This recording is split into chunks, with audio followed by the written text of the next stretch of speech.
कहानी सच्ची मित्रता। गांव में एक 12 साल का लड़का आर्यन रहता था। वह पढ़ाई में तेज और दोस्तों में लोकप्रिय था। उसकी एक विशेष दोस्ती थी सिया से, जो उसके पड़ोस में रहती थी। सिया बहुत समझदार और बुद्धिमान थी और दोनों की दोस्ती गांव के दूसरे बच्चों के लिए मिसाल बन गई थी।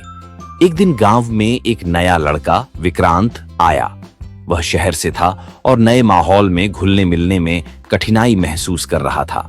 आर्यन और सिया ने उसे अपने साथ खेल में शामिल किया। शुरुआत में विक्रांत संकोच में था, लेकिन धीरे धीरे उसने आर्यन और सिया की दोस्ती का असर देखा और वह भी उनमें शामिल हो गया। आर्यन और सिया ने विक्रांत को अपने खेलों में शामिल किया। तीनों ने मिलकर खेलना शुरू किया और विक्रांत की मुस्कान वापस लौटने लगी। तीनों का समय हंसी मजाक में बीतने लगा। विक्रांत ने आर्यन और सिया को अपने शहरी जीवन के बारे में बताया, जिससे उनकी दोस्ती और मजबूत हुई।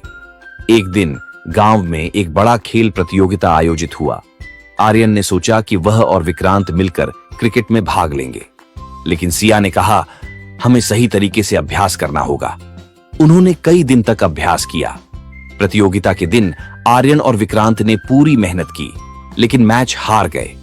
आर्यन निराश हुआ, लेकिन सिया ने उसे समझाया, जीत और हार दोनों जीवन का हिस्सा हैं। महत्वपूर्ण है कि हमने साथ में खेला और कोशिश की। कुछ समय बाद विक्रांत ने गांव में एक समस्या देखी। गांव के बच्चे अक्सर पढ़ाई में कमजोर थे। विक्रांत ने आर्यन और सिया से कहा, हमें कुछ करना चाहिए। उन्होंने एक अध्ययन समूह बनाया, जिसमें वे बच्चों को पढ़ाने लगे। धीरे धीरे गांव के बच्चे पढ़ाई में अच्छा करने लगे। सभी ने उनकी मेहनत की सराहना की। यह देखकर विक्रांत को खुशी हुई और उसने महसूस किया कि सच्ची मित्रता न केवल अपने लिए बल्कि दूसरों के लिए भी होती है। एक दिन गांव में एक त्योहार आया। सभी बच्चे मिलकर तैयारी कर रहे थे। विक्रांत को एक ऐसा काम सौंपा गया जो बहुत मुश्किल था। उसे एक नृत्य प्रदर्शन का नेतृत्व करना था, लेकिन कुछ दिन पहले विक्रांत बीमार पड़ गया। आर्यन और सिया ने विक्रांत का ख्याल रखा। वे न केवल उसकी मदद करते रहे, बल्कि उन्होंने नृत्य की भी पूरी तैयारी की। जब त्योहार का दिन आया, विक्रांत ने अपनी बीमारी के बावजूद प्रदर्शन में हिस्सा लिया। उन्होंने तीनों ने मिलकर शानदार प्रदर्शन किया और सबने उनकी सराहना की। इस अनुभव ने विक्रांत को सिखाया कि सच्ची मित्रता में एक दूसरे का सहारा देना कितना महत्वपूर्ण है। आर्यन और सिया ने उसे प्रेरित किया कि कठिनाइयों का सामना कैसे करना है।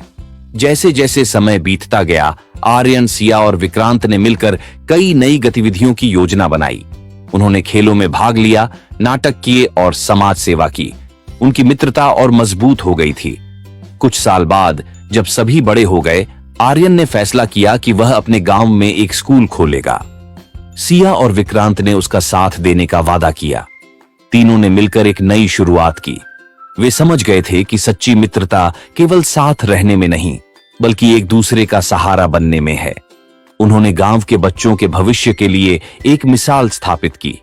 इस कहानी से यह सीखने को मिलता है कि सच्ची मित्रता का मतलब केवल मजे करना नहीं है, बल्कि मुश्किल समय में एक दूसरे का साथ देना है।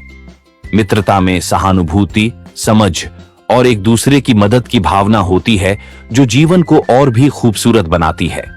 मेरी इस छोटी सी कहानी को देखने के लिए आप लोगों का बहुत बहुत धन्यवाद।